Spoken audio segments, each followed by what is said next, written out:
Okay, my friends, we got some things to talk about.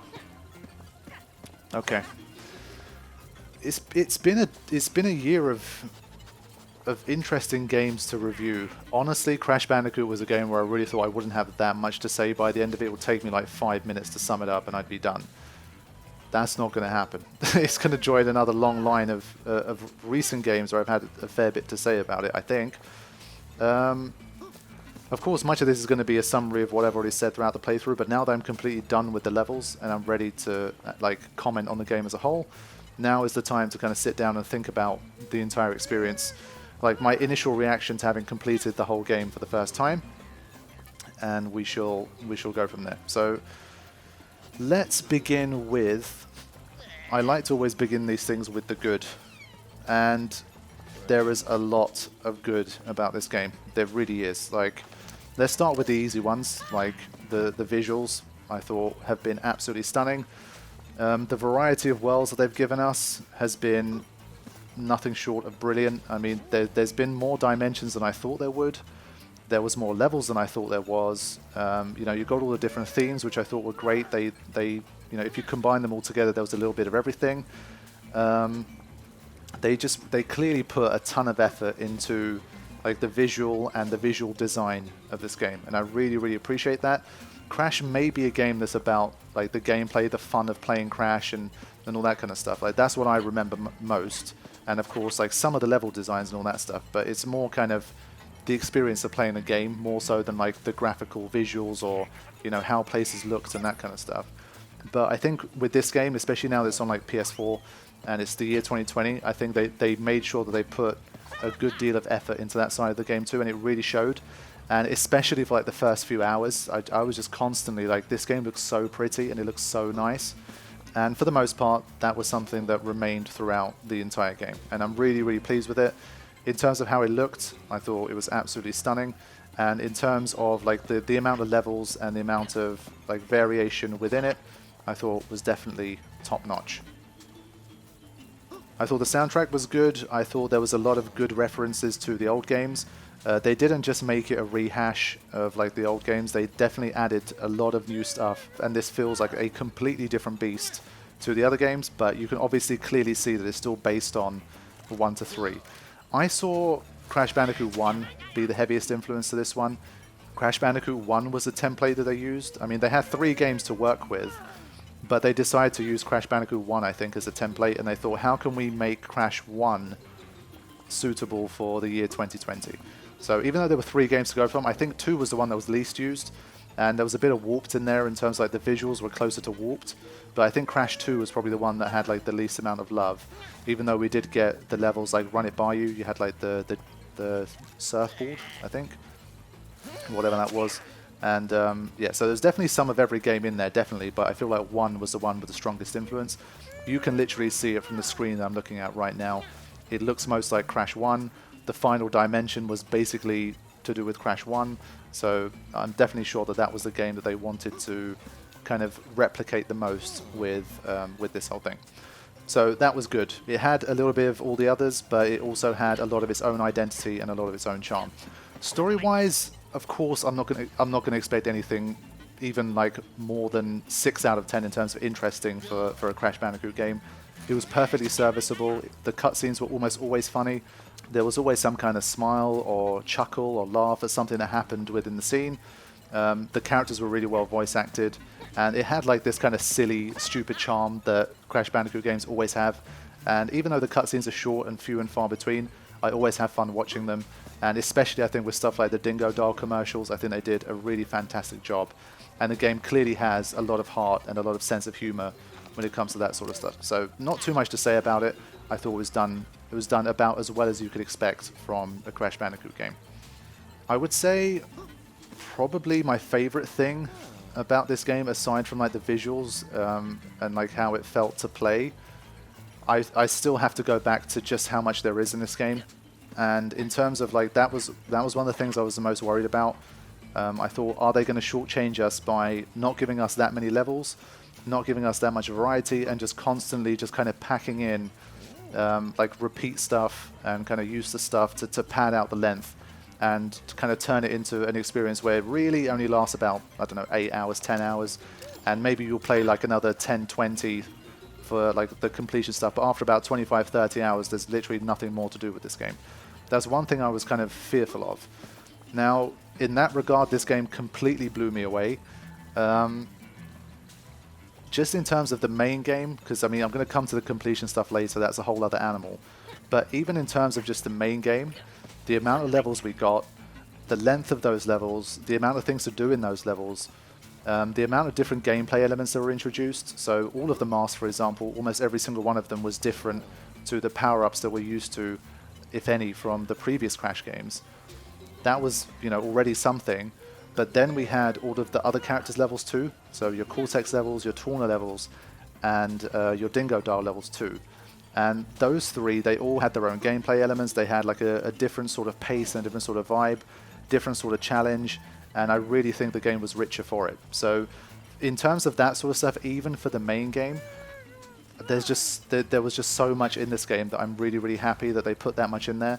And in terms of like getting your money's worth, I really think that this game has nailed it in that sense, because in this day and age, I think it's hard to make platformers that really have enough in there to warrant like the full sort of console price. And I guess, like, you know, on Nintendo and stuff, you've got Mario that's been doing it brilliantly for years. But if you look at Sony and you look at PlayStation, there hasn't really been like that many platformers like Crash in recent years that have like the full price tag and the pedigree of a game like Crash when it comes to platforming. So I was a little bit worried about how that was going to play out. Like, would they be able to get that right?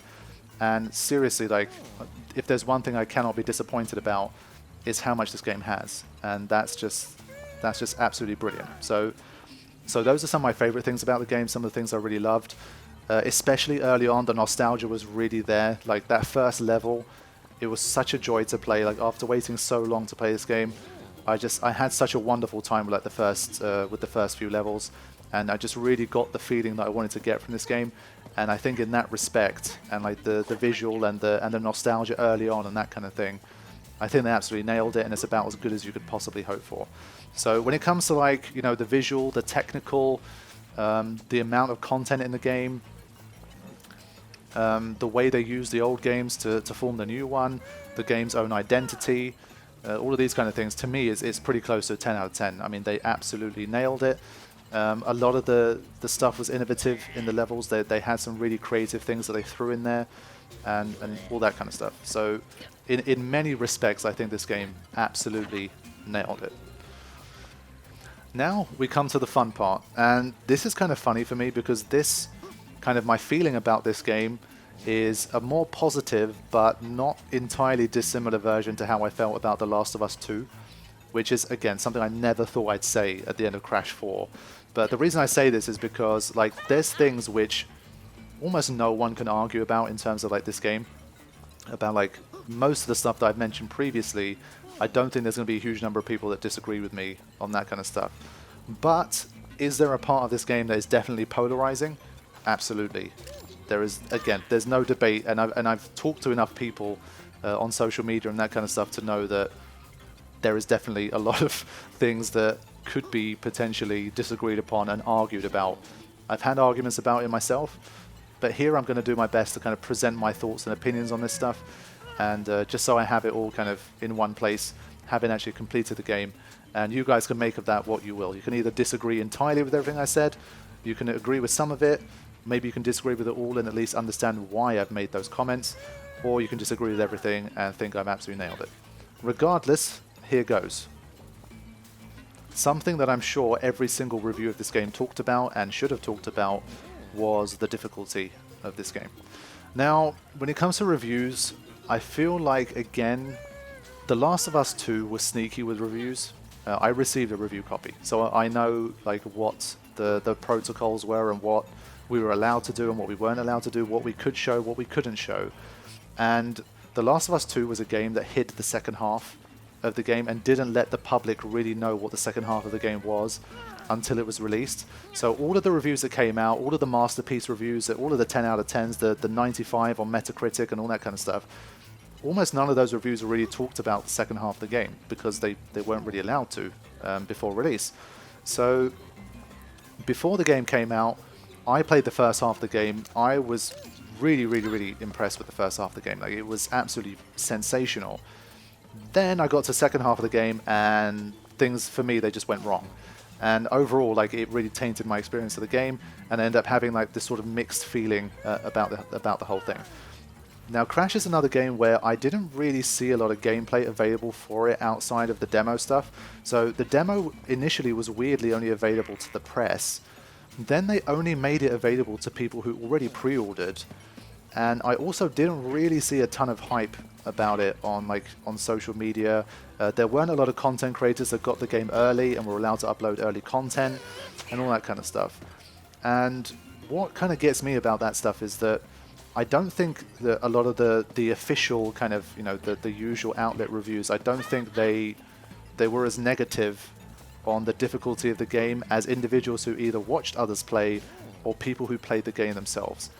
Personally, my own experience plus the people that I've spoken to on social media, I mean, I've talked to people who are completionists, people who have already got like 100% in the game, who've gone insane and put in like 120 hours of work already, and they absolutely love it.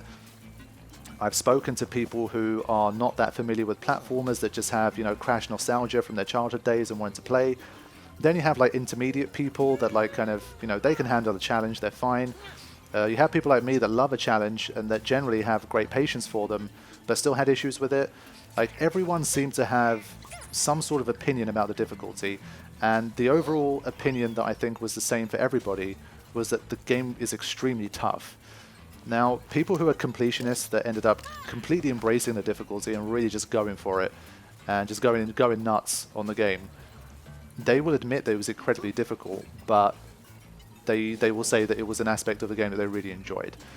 Now, when it comes to difficulty, this is far and away the most difficult Crash game ever made. I mean, for me, it's no contest. You've seen over the course of about 25 hours, I've died about 1,000 times. Literally 1,000 times. It's not one of them exaggeration numbers, like 1,000 times. Go back and watch my N-Sane trilogy. Like, Crash Bandicoot 1 was known as a hard game. And yeah, it can be a hard game. There's definitely levels that are really tough. That's fair play. But seriously, go back and watch that series and have a look at the difference between, me running the main story of Crash 1 versus me running this one, and then get back to me about whether you think Crash 1 could potentially be more difficult than this game. To me, it's an impossibility. Like, some ways in which you can fully understand the design philosophy and just how tough the game is. Some facts. 1,000 deaths, pretty much. I mean, give or take. I've edited up to about 630, but I've died a few hundred times since then. So around 1,000 deaths for the whole game. I'm someone who's played Crash 1 to 3 multiple times. So this isn't my first, I wasn't some random person that bought a Crash game for the first time and just tried to play it. I've played the demo. So I spent about an hour and a half on the demo. Then I spent about half an hour before I started the game, just to kind of warm up a little bit. On the first world, on the first 5 levels, I died 68 times. I only got the triple mask, I think maybe about 3 times the entire game. I played a Crash game for 25 hours and I got a triple mask about 3 times, and I think maybe 1 or 2 of those 3 was because I died so many times they already gave me 2 masks. So think about how often you're losing masks and you're dying if you only got 3 masks, like 3 times in 25 hours. Okay?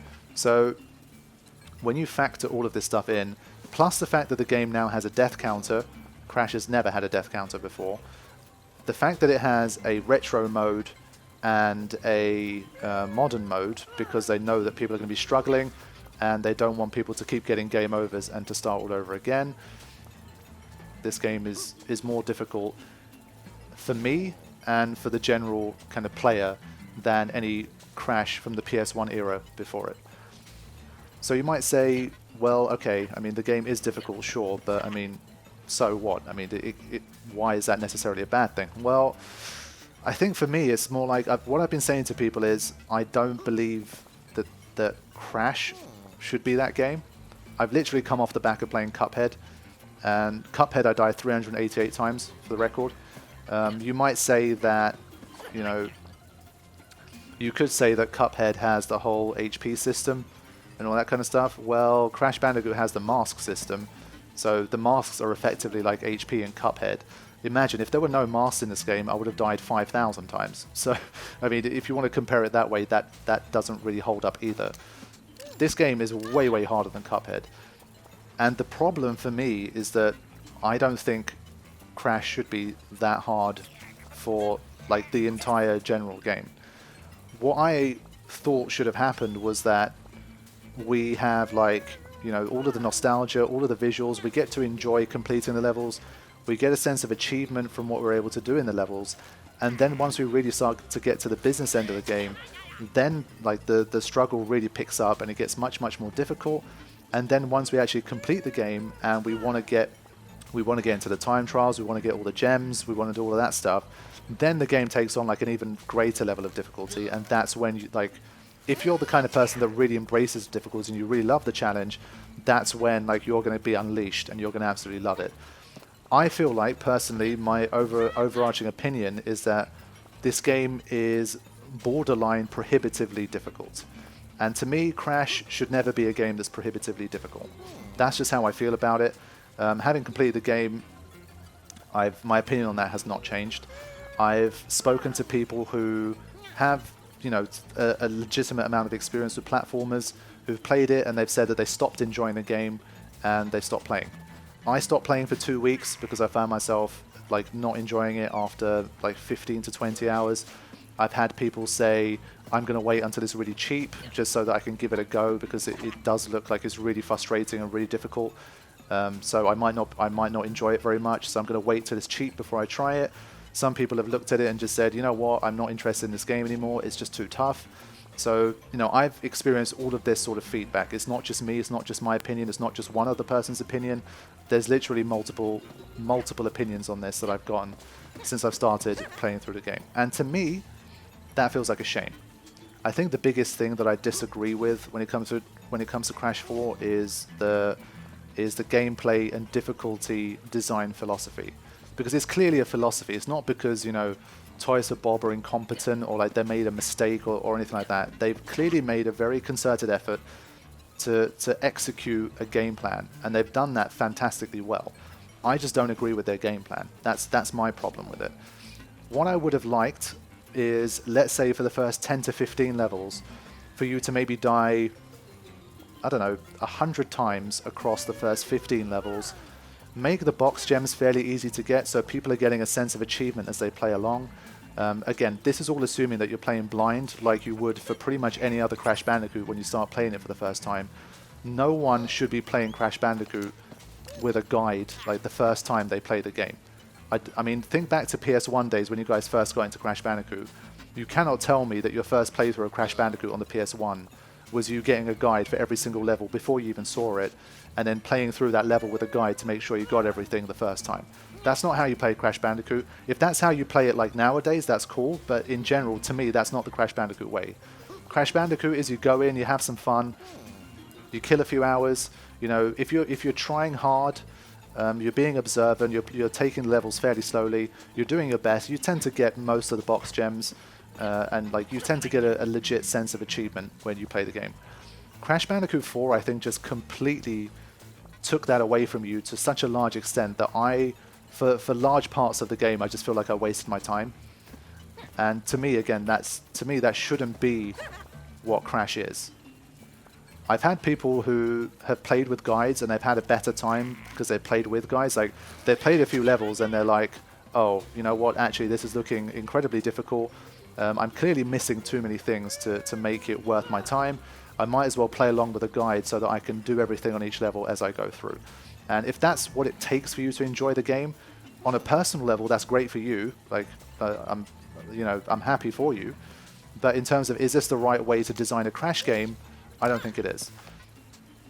Literally, after like the second or the third level, you start to get into this pattern of, if you're playing the way I did, where you're obviously making a concerted effort to get all the boxes like any I think most, like, the average player is doing what I'm trying to do. I'm not trying to do anything special.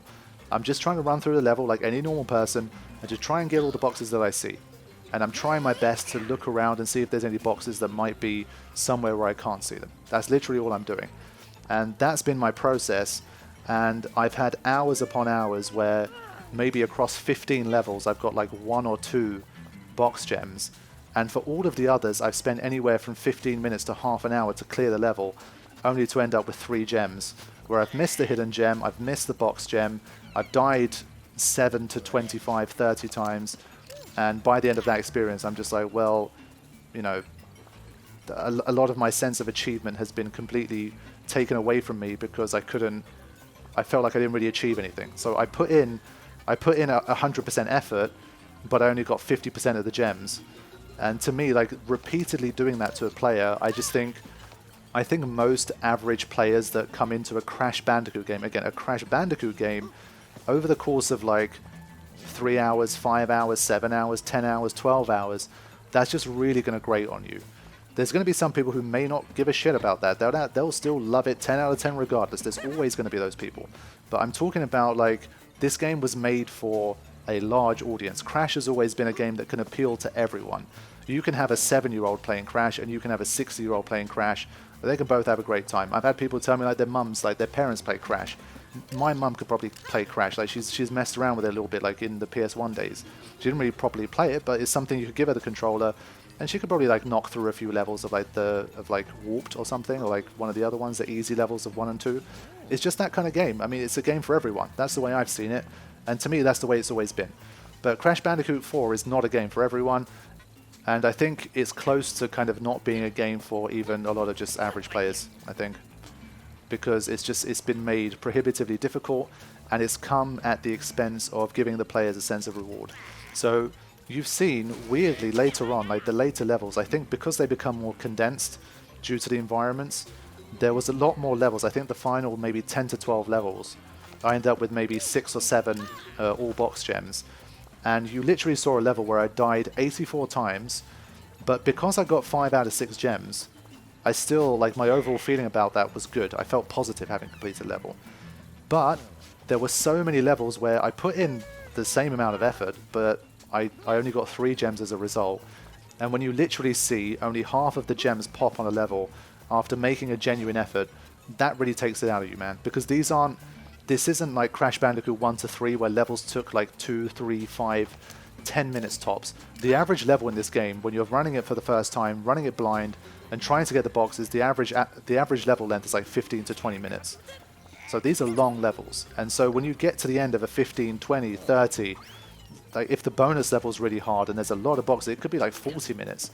You get, after 40 to 45 minutes, to end up with 3 gems. It's fucking crushing, man. And I think if your answer to that is, oh, well, you should just be better at the game and just like look around more, or just use a guide then. Well, to me, that is quite literally the problem. That is literally the problem with this game. Having levels where that happens is fine. I'm not saying every single level, I should get 6 gems just because I tried. What I'm saying is that if you're the kind of person that makes a genuine effort to get what they can from a level, you should be able to get way more than what this game is giving you, especially for the early levels. I think the best way to remedy that would have been to give players a nice bit of motivation from the start, rather than constantly stomping on them to say that, no, sorry, not good enough, you didn't look around enough, you need to run the level again, you need to get better at the game, you need to consult a guide, sorry, you're not going to find the hidden gem. And they just kept beating you over the head over and over and over again with this, right from the get-go pretty much. Look, the first level had 104 boxes. I ran it carefully and I got 103. One of the first feedbacks I got from this game was that I shared with some friends that I got 103 out of 104, and they said, oh, I watched another streamer who's playing it for the first time and they got 103 as well. And then I had another person that said, oh, I got 103 as well. And it's like, okay, fine, like, you know, the first level you trolled us a little bit, fine. But then it's like level 2, okay, maybe you get it on level 2, maybe level 3, level 4, but then by the time you get to like level 7, 9, 11, 14, by the time you get to that sort of range, just forget it. Like, you're just not going to get it. Unless you get the guide out and you look up videos for every single level, you're not going to get it. I mean, I've spoken to completionists And they've said, like, some of the stuff they said just straight up, I have no idea how anyone is supposed to find any of that stuff without a guide. And there's a lot of that in this game.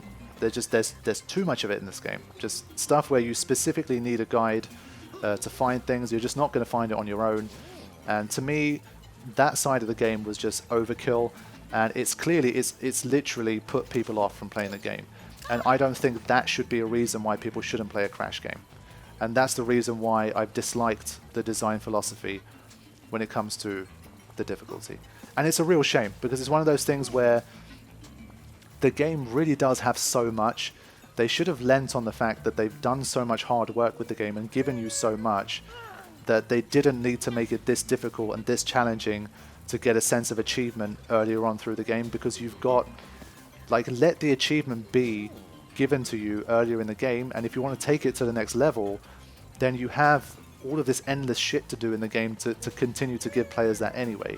So I just simply don't understand why it was necessary to make the first, like, 20 levels of this game, 25 levels of this game, so insanely difficult to get any reasonable amount of gems on your first run without a guide. I genuinely don't understand. Like, I'd love to talk to someone from the dev team for them to explain to me, like, what their decision-making process was, because to me, this game in that sense appeals to so small a slice of players that it just goes against what a Crash game should be. The only people that's going to be reveling in that are the kind of people that literally, you know, they love bashing their heads against the wall for like 100 hours to try and, you know, platinum a game. And, you know, they don't mind their first experience of a game being with guides. You know, they don't mind endlessly searching for stuff and, like, trying to do levels properly only to find that they haven't. And, you know, they're fine with that. They still enjoyed it anyway, so they can do that for like 25 hours and still have a buzz. You know, but to me, like, all these things I've described, that shouldn't be the average person that enjoys this game. So to me, like, honestly, the difficulty side has been a bit baffling. I've not understood why, and to me it's a shame, and it's something that personally I cannot give this game a 10 out of 10 because of how difficult they've made it, because it's come at the detriment of the experience. It really has. It's not... Anyone who's watched my channel at any length, I mention the fact that I enjoy a challenge probably multiple times every single series that I do. So it's not that I don't enjoy the challenge or that I can't cope with the challenge, because there's literally countless examples of quote-unquote challenges that I've done on the channel to indicate that I'm not the kind of person that shies away from a challenge in a game. That's not the problem. For me, the problem is that it's come in the form of Crash Bandicoot 4's normal, regular story, and it's also come at the expense of not giving you a good enough sense of achievement. Let's look at Cuphead. Cuphead is another, like, difficult game where you're going to die hundreds of times. It's very tough. There's a learning curve. You've got to get good, all that stuff. Now, the best thing about Cuphead was that, yes, like, bosses could take, if you're really quick, it could take like 5 to 10 minutes. If it's like an average boss, maybe 15 to 20 to 25. If it's a hard boss, it could take you like 45.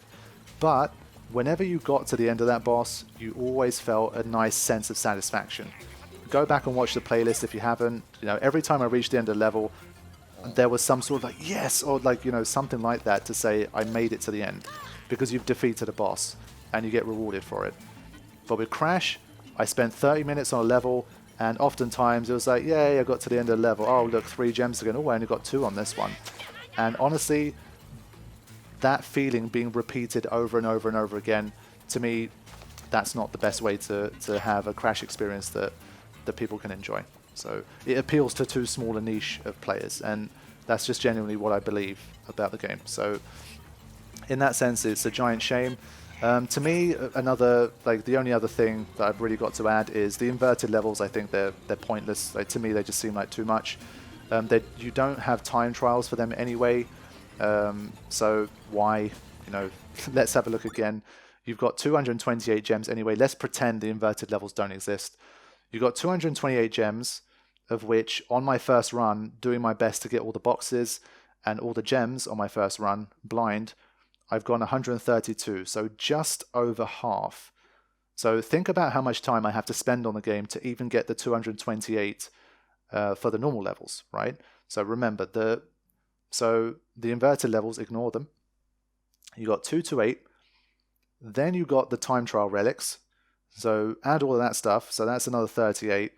Then you have all of the flashback tapes, which firstly you have to get, and then you have to complete them all as well on top of that. And then you have your colored gems too. So I've already been playing the game for like 25, 30 hours, and I still got all of this shit to do. And all of the shit I have left to do is more difficult than the shit I've already done for this game. So that puts it into perspective of how much there still is to do and all that kind of stuff. So this game has no shortage, absolutely no shortage of things to do. And that's one of the great strengths of this game. But when it comes to the inverted levels, that was one of the only things where I felt like, come on, you kind of palette swapped. You changed the Wumpa to these berries, and like you changed the box arrangement, and then you gave us 228 extra gems to do like across the entire game if you wanna get like near the 100%. I just saw that and I was like, you know what, that's just padding. Like, to me, again, you can agree or disagree on that. That to me just felt purely like padding because you already have so much. It just felt really unnecessary and it felt overkill. If anything, you could have literally used the inverted levels almost like a skin. You could have kind of just activated it where like you press a button and the color palette changes and the Wumpa becomes berries, and you could just let the players play the level like that if they want. Honestly, to me, that would have made absolutely no difference to the overall kind of quality of the game or like the way I viewed the game. Instead of giving us 6 more gems for every single level, which to me is just, nah. It's like, I will never ever do the 6 inverted level gems for all of them. And I don't think a lot of people will either. To me, like, that was where the completionism just went a bit like silly. But again, that side is a minor gripe because you can just say, well, don't bloody do it then. And that's absolutely fine. That's a fair kind of response to that comment. But just in terms of how it felt about like the decisions made by the company, like that was another one of those ones where I was like, come on guys, you really did not need that. But that's their philosophy. They've gone for this big, really difficult platformer that's going to really appeal to like the challenge heads and the completionists and the platinum hunters and the people that's willing to spend 6 hours on a level to get the perfect gem relic and all that kind of stuff. And when it comes to like the completionist side of it, I don't have much criticism for it because that's completely a choice made by the player. It has nothing to do with the main game. You know, you can run the main game as you please. You don't have to do any of the extra stuff. And when it comes to the extra stuff, I'm not going to be doing all of it. I will be doing some of it. There's some things that do interest me, but it's going to be stuff that I'm going to do like off screen. I'm not going to upload anything more from this playthrough. But I think I probably want to get the flashback tapes.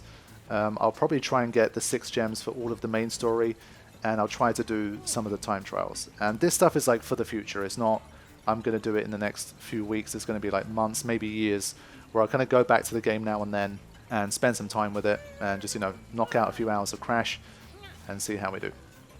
But I think when it comes to, like, let's say in 3 years' time, I want to go back and play some Crash Bandicoot, I'm probably not going to fire up Crash 4. I'll probably still fire up Crash 1 to 3. And when it comes to those sort of gaming sessions, I think that those crashes are hard to beat in that sense. Like, if I've taken a break from the game, what am I going to do? Am I going to come in here and try and do time trials? I'm going to absolutely suck. What am I going to do? Am I going to try and complete the flashback tapes after I haven't played for 6 months? No. What am I going to do? Am I going to come here and, you know, again, die 30 times on a level only to not get most of the stuff? No. So I think when I want like a casual, kind of chilled out Crash Bandicoot experience, just for a bit of fun, a bit of nostalgia, I will be heading back to the old games and not this one. But in terms of like trying to get the completion in, I do want to kind of do a little bit more with this game, because when it comes to like the challenging stuff, there is definitely a lot of appeal in terms of like when you just treat it as like purely a challenge to do something, then yeah, there's definitely bits of it that appeal. But when it comes to like the actual main game, the fun, casual side of Crash Bandicoot is pretty much disappeared and non-existent in this game. And Crash Bandicoot, for me, should always be a game that's welcoming to casuals as well. And modern mode, I don't think it definitely helps, but I don't think it's enough to really tip it enough. I still think this game is an enemy to casual players. It's pretty clear from the extent to which you need to use guides, the extent to which you die, the lack of achievement, and honestly, like in some of the levels, the lack of fun when you try to actually do the level properly. So all of that stuff being said, when it comes to how I view the game overall, it's really hard for me to say because I'm sort of in the middle. Because I'm the kind of guy that does embrace difficulty and does enjoy difficulty to a degree, I can't say that, oh, you know, the difficulty ruined the game for me, because obviously, you know, even though like I had levels where I died majorly, when I got the achievement that I wanted, which was, let's say, you know, the all box gem, I had a really good time with those levels. So that's why I'm kind of 50-50 on that. Let's say the difficulty and like all of the negatives that I stated affected my experience enough to the extent where I said, you know, it ruined the game for me, then I think it would negate the good stuff enough for me to give it like a 6 out of 10. And by the other token, if I was someone that, you know, I forgot that the previous crashes existed, I treated this as like a completely separate experience, and I had no expectations about what I think this game should have been, what I would have liked the game to be, and all that kind of stuff, and I was really like this completionist nut that loved the fact that this game had literally endless things to do, and I had like a good 100, 120 hours to try and 100% everything in this game, then to me, as a platformer PS4 experience, this is close to a 10 out of 10. Like, no doubt about that. Like, for those kind of people, this game is going to be like their crowning jewel. They're going to love it. They're going to defend it to death. So anyone that's a bit more kind of casual-minded, that thinks back to the old Crash Bandicoots and thinks, well, I wish it was a little bit more like that, they're going to be like, nah, this is 2020 now. This is like, you know, there's a new philosophy, this is a new age. The games are going to be more difficult now. There's nothing wrong with a difficult Crash Bandicoot. I loved it. It's one of the best. It's the best Crash Bandicoot ever made. Blah blah blah blah. Whatever.